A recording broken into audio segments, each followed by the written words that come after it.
When it comes to life insurance, one of the biggest debates is indexed universal life or IULs and whole life insurance, and which one is right for you. Today, we're going to be breaking down how both policies work, their pros and cons, and most importantly, how to choose the best option based on your financial goals.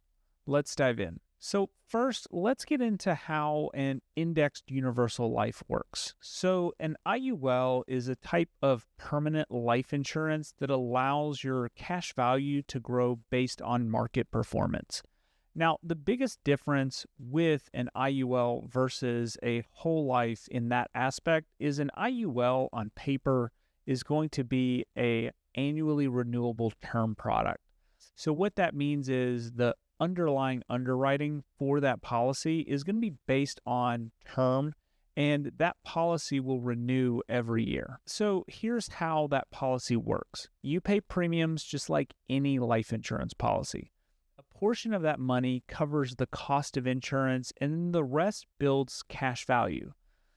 Now, the difference between a whole life and an IUL is that cash value is linked to a market index, like the S&P 500, but with a cap on the gains and then a floor to limit losses. So in theory, this means that you can benefit from the market upswings while avoiding those major crashes, but there is a catch, and we'll get into that later. So next, let's dive into whole life insurance. So whole life, on the other hand, is the most traditional form of permanent life insurance. It works very simple. You pay fixed premiums for life. Your death benefit is guaranteed no matter what. And then your policy builds cash value over time at a steady, predictable rate. So many whole life policies from mutually owned companies, they pay dividends, which can be used to increase the cash value, buy additional coverage, or be taken as income. So the biggest difference is with a whole life insurance policy, we're taking the dividends instead of putting our money into the market. Now, you can always buy additional coverage or take it as income, but most of the time, what you want to do is just add into the cash value because that's going to give you a bigger dividend later down the road. So next, let's just take a general overview of the difference between these types of policies, and most of this is how they're marketed because there is a little discrepancy on the way these policies work. So let's just do a quick general comparison between an IUL and a whole life policy.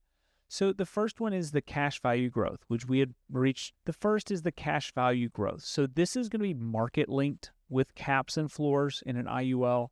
And then with the whole life, you have your guaranteed growth and potential dividends.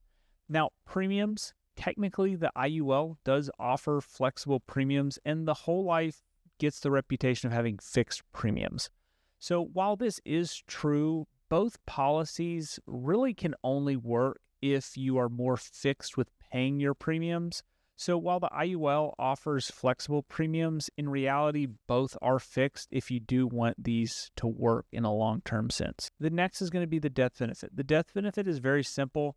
The only difference is the whole life is actually the only one that is guaranteed to pay when you die.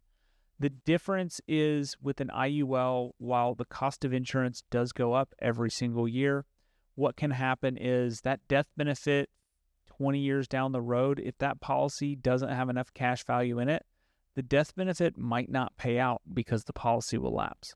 But like any other insurance product, if you are paying the premiums, if you pass, the death benefit will pay. Now, both of those, they do grow with the life of the policy. And anytime you do look at a whole life, or if you are looking at IULs, you want to make sure you're looking at one that is always going to have an increasing death benefit. So the next one is going to be the risk. So this is probably the most divisive part of when we look at these types of products. So an IUL is going to be market dependent. So with it being market dependent, the bigger question is, should an insurance product be tied to the market or treated as an investment? To me, when I look at insurance, what you're looking for is going to be security. And that's where the IUL kind of falls short, just because I don't necessarily want to be risking my money into the market, especially if I'm using it for an insurance sense. So that's why I would prefer the whole life when it comes to the risk factor, because in reality, if you're looking at concepts like infinite banking or just legacy planning, it's nice to know that you can just rely on that money being there and that cash value growing at a guaranteed rate. And you don't have to think about picking new caps and all this other stuff when you are looking at these types of policies. So the next is just going to be the complexity of the policies. So IULs are much, much more complex than they're even sold. So that's why a lot of issues come up with the IULs. It's very dependent on which index you pick, as well as which companies are going to have the highest cap, but also that they're going to keep the cap for a long period of time. And the way that these companies invest in these things, it's not really a good spot where I don't think most people should be selling this product. I think you should probably have a securities license to sell an IUL because there are a lot of moving parts to it. Now, when it comes to whole life insurance, it's very straightforward. You take out your policy and then you put it in the insurance carrier's general fund. They typically invest it in bonds, and then they give you a dividend based on that. So with a whole life, the complexity is very, very simple. So the final one is going to be the fees. So the IUL, while in the beginning it can have lower fees than what a whole life would be, an IUL towards the end of your life is going to have much higher fees, while a whole life is going to be fixed fees the entire time. So the IUL, while it can be more enticing in the beginning years of the policy, the whole life over the longer period of time is going to be a better product for just having something there that you can rely on over a longer period of time, because you know what the expenses are, especially if you're trying to do any sort of infinite banking or anything like that. You don't want your policy to go up in cost every single year. That would be the equivalent of you going to the bank and they saying, hey, it's going to cost even more this year to keep your money here. That's not a good way to think about these types of concepts and to be able to use them. So now let's just look at some of the attractive benefits of an IUL, and then we'll also get into it with a whole life. So an IUL, obviously it's going to have flexible premiums and a larger death benefit. So with that, that's kind of the main selling point. Now, I kind of hinted at this at the beginning. The flexible premiums aren't really going to do much for you, because if you're not properly funding a policy, you're not going to get the growth that you want out of it anyway. Now, when it comes to the death benefit, the IUL is always going to have a larger death benefit just because of its nature. An annually renewable term is always going to have more coverage than a traditional whole life. That is because if you look at term insurance, you can get $1 million for $50 a month. That type of coverage, they're banking on that you're very healthy. So an IUL will always give you a larger death benefit, but that's not necessarily what people are always looking for, especially when they're looking at these more complex products. Now, the next one is why most people do go with an IUL. It has a potential for higher returns. So since this policy is market linked, you might see higher cash value growth in stronger years.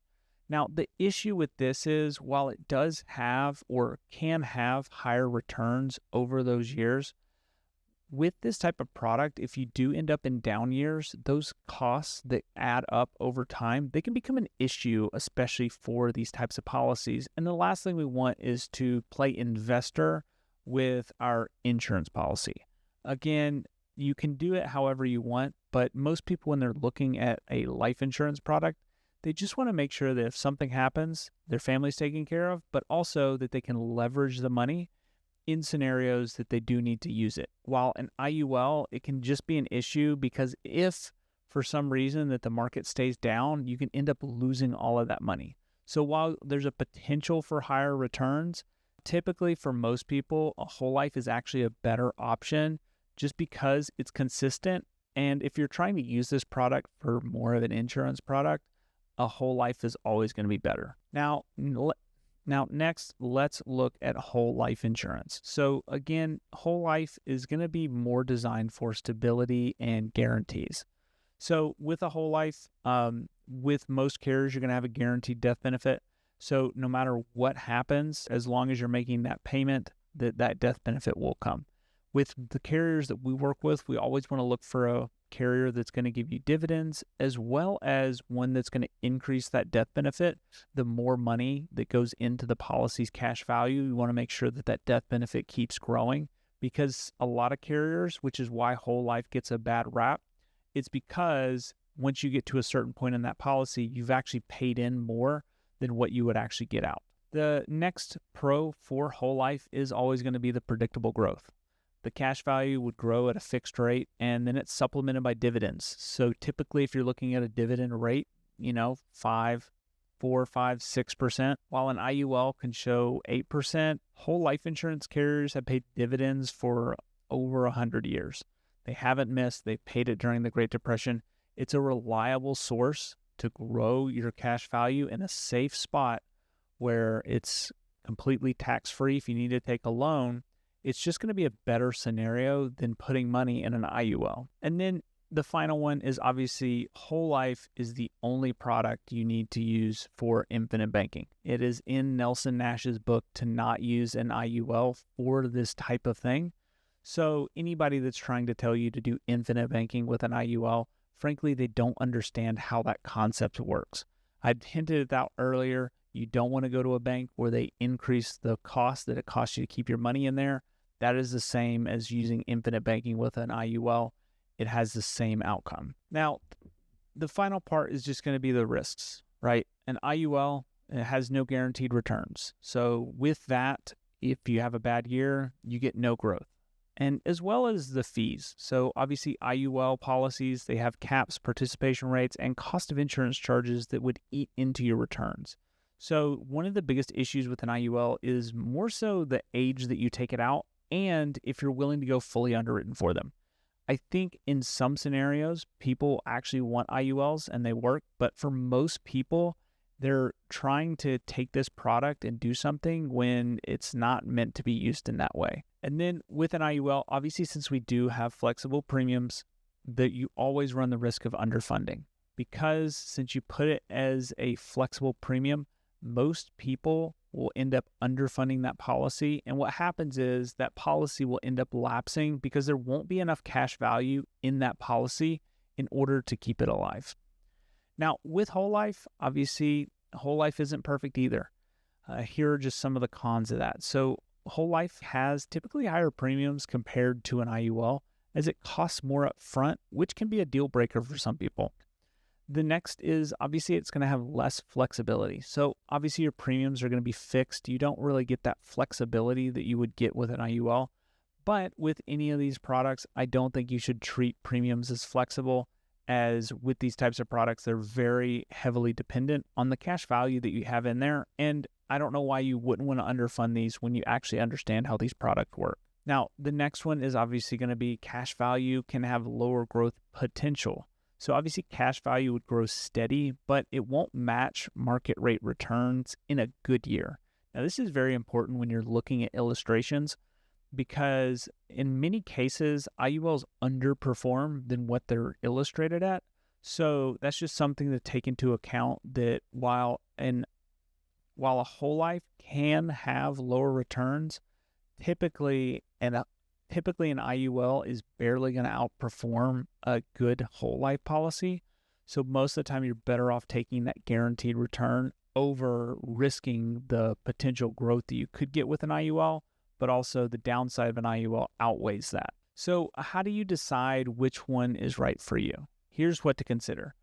Do you like stability and guarantees? So with that, whole life is probably better. And I would make the argument that with any insurance product, you probably want stability and guarantees. Now, if you do want to treat it like an investment and have market exposure, an IUL can work for you. It's not a guaranteed product, which is why it's kind of an odd fit in the insurance space. And that also comes down to your risk tolerance. If you're okay with market-linked returns and potential downsides, the IUL might make sense for you. If you just prefer guarantees, whole life is by far the way to go. And then at the end of the day, there's no one-size-fits-all answer. That's why it's critical to meet with somebody just to kind of see where you're at and what you're looking to do. Most people kind of get thrown into this category of they want this type of product, but they don't quite understand how this product works. Both the IUL and the whole life have their place, but choosing the right one, it just depends on your financial goals, risk tolerance, and somewhat your budget. But most of these policies need to be heavily funded anyway, so they're both going to end up about the same on that one. And whichever one you do end up choosing, understanding the fine print of these policies is going to be key. If you found that helpful, hit the subscribe button for more content. If you found this helpful, hit that subscribe button for more content. If you have any questions, drop them in the comments. I'd love to hear from you.